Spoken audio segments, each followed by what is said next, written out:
Lompatan melalui tantangan. Apakah Anda tahu bahwa kalau Tuhan mengizinkan tantangan harus kita lalui? Satu hal yang pasti, tantangan itu bukan untuk menghempaskan kita, tapi tantangan itu adalah untuk membawa kita naik lebih tinggi.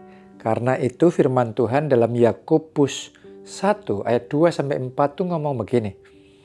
Saudara-saudaraku, anggaplah sebagai suatu kebahagiaan, sukacita apabila kamu jatuh ke dalam berbagai pencobaan. Wow, ayat ini out of the box bener.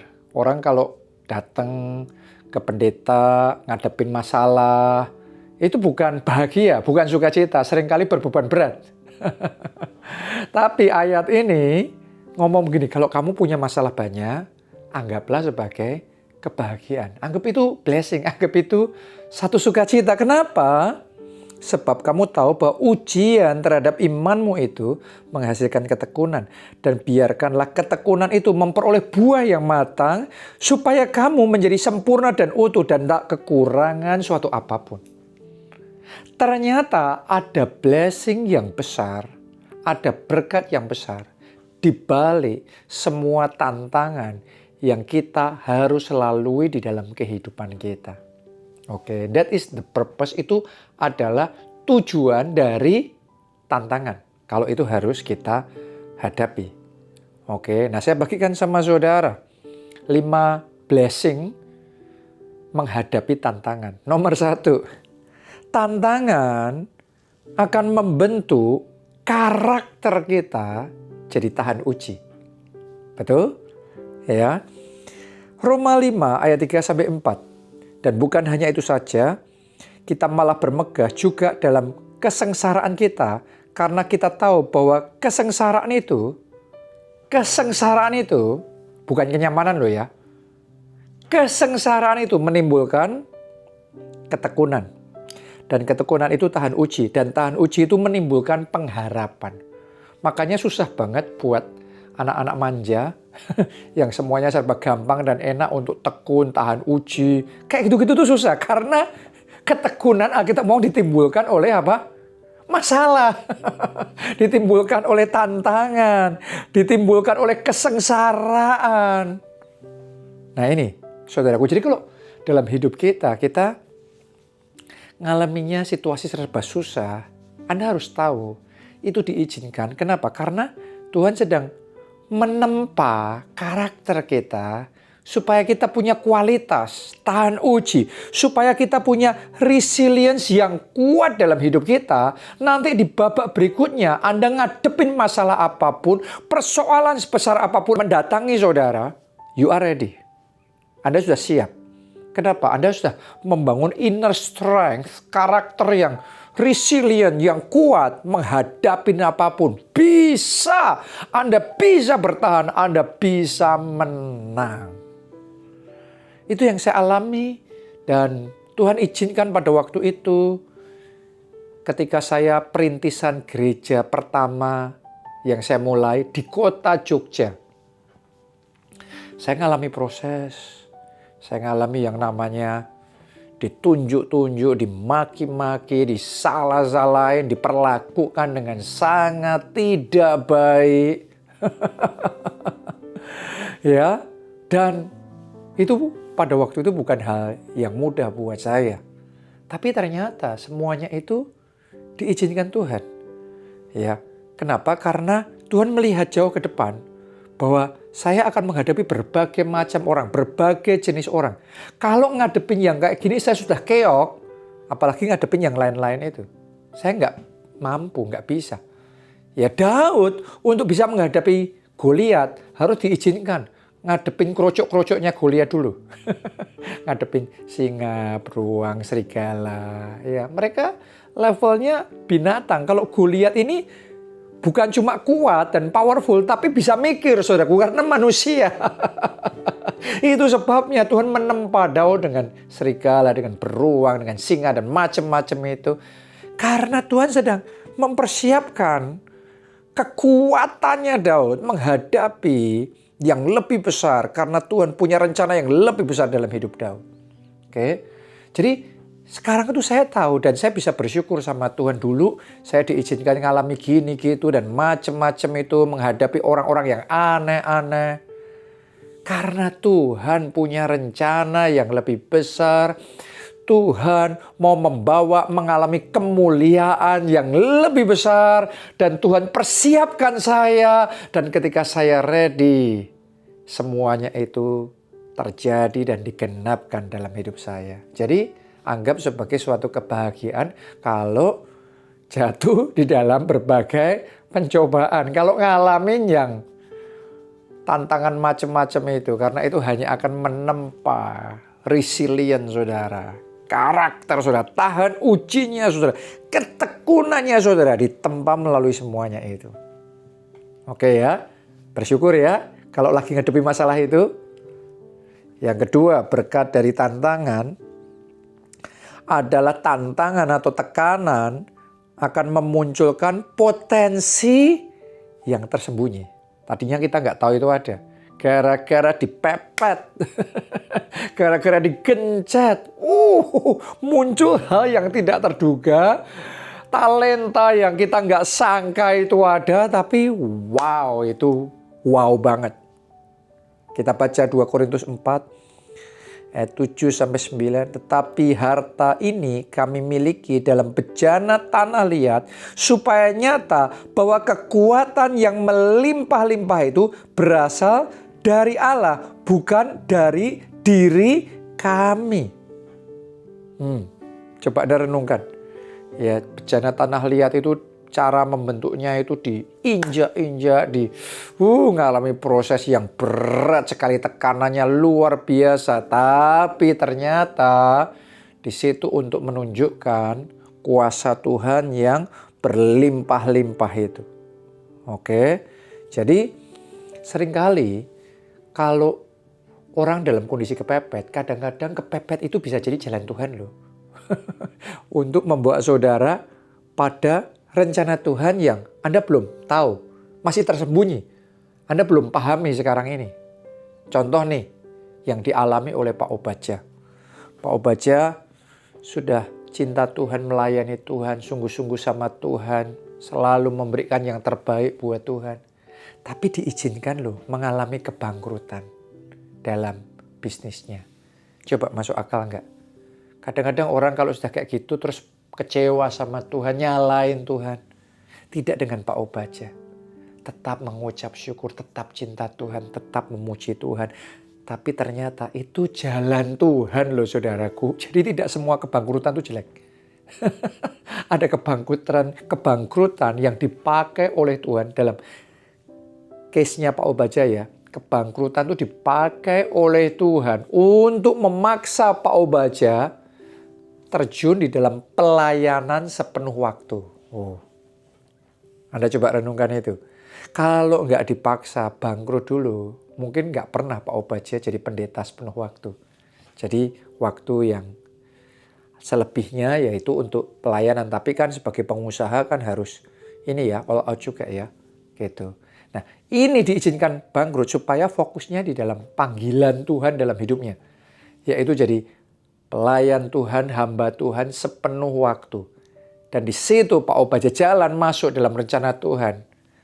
Maka rencana Tuhan itu tergenapi, revival besar terjadi dan kita semua hari ini terima blessing. Dari tadi itu, proses kebangkrutan yang dialami Pak Obadja. Yang mendatangkan babak berikutnya revival yang luar biasa. Jadi tantangan itu ada berkatnya loh. Oke. Yang ketiga, tantangan membawa inovasi. Kadang-kadang kalau kita semuanya serba ada, melimpah, nggak kreatif. Seringkali kreativitas yang paling tajam, paling bagus itu muncul kalau kita dalam kondisi yang serba terbatas. Oke, nggak bisa ini, nggak ada jalan ini, nggak punya uang, jalannya ketutup, dan macam-macam. Di situ malah kreativitasnya muncul. Itu dialami Pak Obadja juga waktu dia masih jadi pengusaha ya. Nggak punya modal cukup. Jalani sih bisnis, tapi nggak punya modal yang cukup untuk bersaing. Punya uangnya waktu itu 10 juta untuk beli mesin bekas yang sudah bobrok, yang sudah diafkir. Pak Obadja beli itu. Sedangkan kompetitornya modalnya besar. Beli mesin mendatangkan dari Eropa harga 300 juta. Itu seperti Daud melawan Goliat. Nggak bisa menang harusnya. Tapi Goliat punya persenjataan yang lengkap. Daud nggak punya apa-apa, ya. Tapi kreativitas Tuhan kasih. Jadi ngelawan yang gede itu pakai apa, Daud? Yes. Oke, ternyata dengan ketapelnya itu, dengan umbannya itu, dia bisa melempar batu itu kena di dahinya Goliat. Goliat kalah, Daud menang. Itu juga yang dialami oleh Pak Obadja, nggak punya modal, beli mesin bobrok itu. Ya, mau diapain?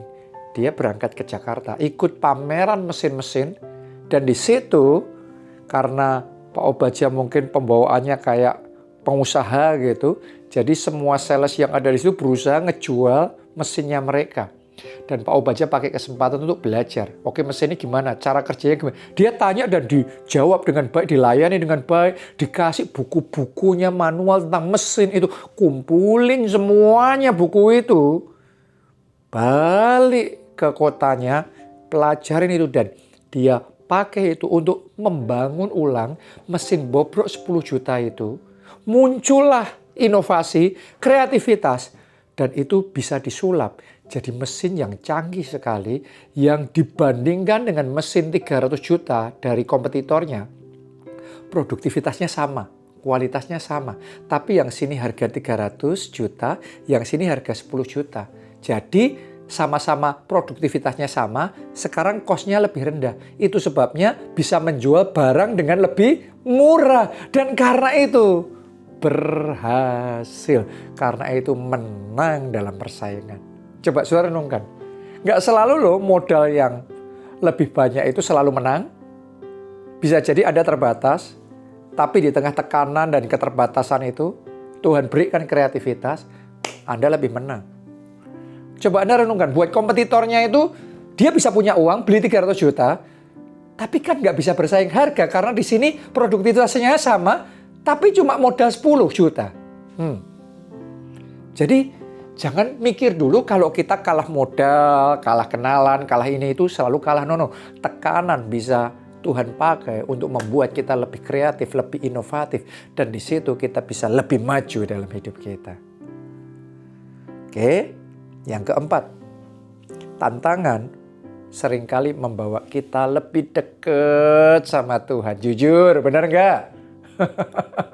Kalau serba enak semuanya, lancar, sehat, baik semuanya. Ayo, kadang-kadang luntur kan kedekatannya sama Tuhan.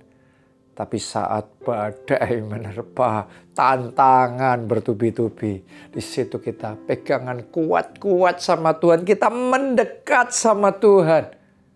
Dan di situ kita mengalami anugerah Tuhan dalam hidup kita.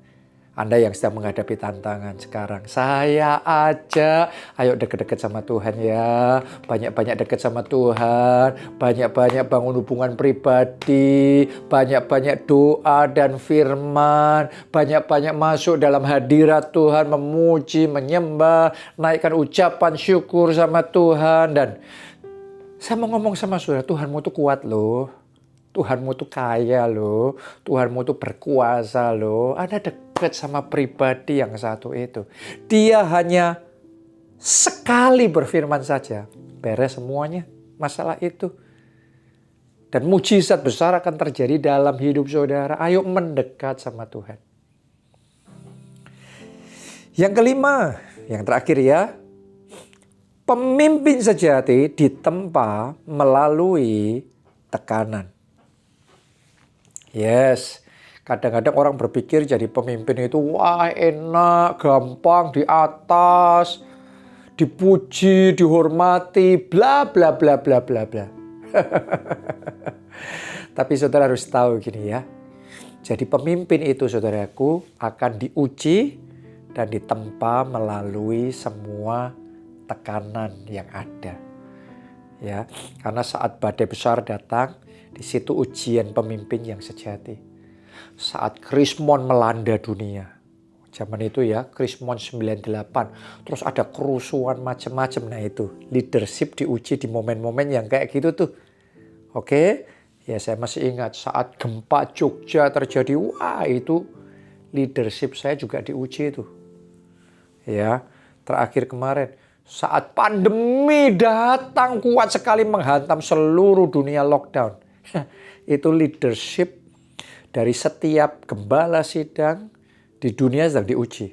Leadership dari semua CEO, perusahaan-perusahaan, organisasi-organisasi, direktur-direkturnya itu diuji leadershipnya. Di tengah krisis yang seperti itu. Karena apa itu namanya organisasi will rise or fall sangat bergantungnya sama pemimpinnya. Organisasi kah, perusahaan kah, gereja kah, maju atau mundurnya, jaya atau jatuhnya, sangat ditentukan sama kepemimpinannya. Dan kepemimpinan itu dibentuknya, ditempanya melalui masalah, melalui rintangan, melalui krisis. Ya macam-macam seperti itu. Doa saya, Anda sebagai pemimpin, melalui semua tekanan itu, roh kepemimpinan yang sejati dibangkitkan dalam hidup saudara. Anda bukannya mengkerut, Anda bukannya mengecil iman saudara, hati saudara, tapi Anda lebih kuat, lebih kokoh, Anda lebih bijaksana, lebih berhikmat, Anda lebih pengalaman, Anda semakin besar kapasitas saudara menghadapi semua tantangan, dan kita bisa mengalami kemenangan, bahkan lompatan yang besar. Jadi sekali lagi anggaplah sebagai suatu kebahagiaan. Anggap ya, firman Tuhan ngomong anggap sebagai sukacita, kebahagiaan. Kalau jatuh dalam berbagai-bagai pencobaan tahun ini. Berapa kali Tuhan sudah ngomong sama saya dan saya sampaikan sama jemaat. Get ready, karena tantangan-tantangannya itu banyak loh saudaraku. Tapi begini, Tuhan sudah berjanji. Kita berjalan melalui air, tidak dihanyutkan. Kita berjalan melalui api, tidak dihanguskan. Artinya melalui tantangan itu, ada penyertaan Tuhan. Dan Anda akan mengalami lompatan besar tahun ini dalam hidup saudara. Salam keluarga Allah, Tuhan Yesus memberkati.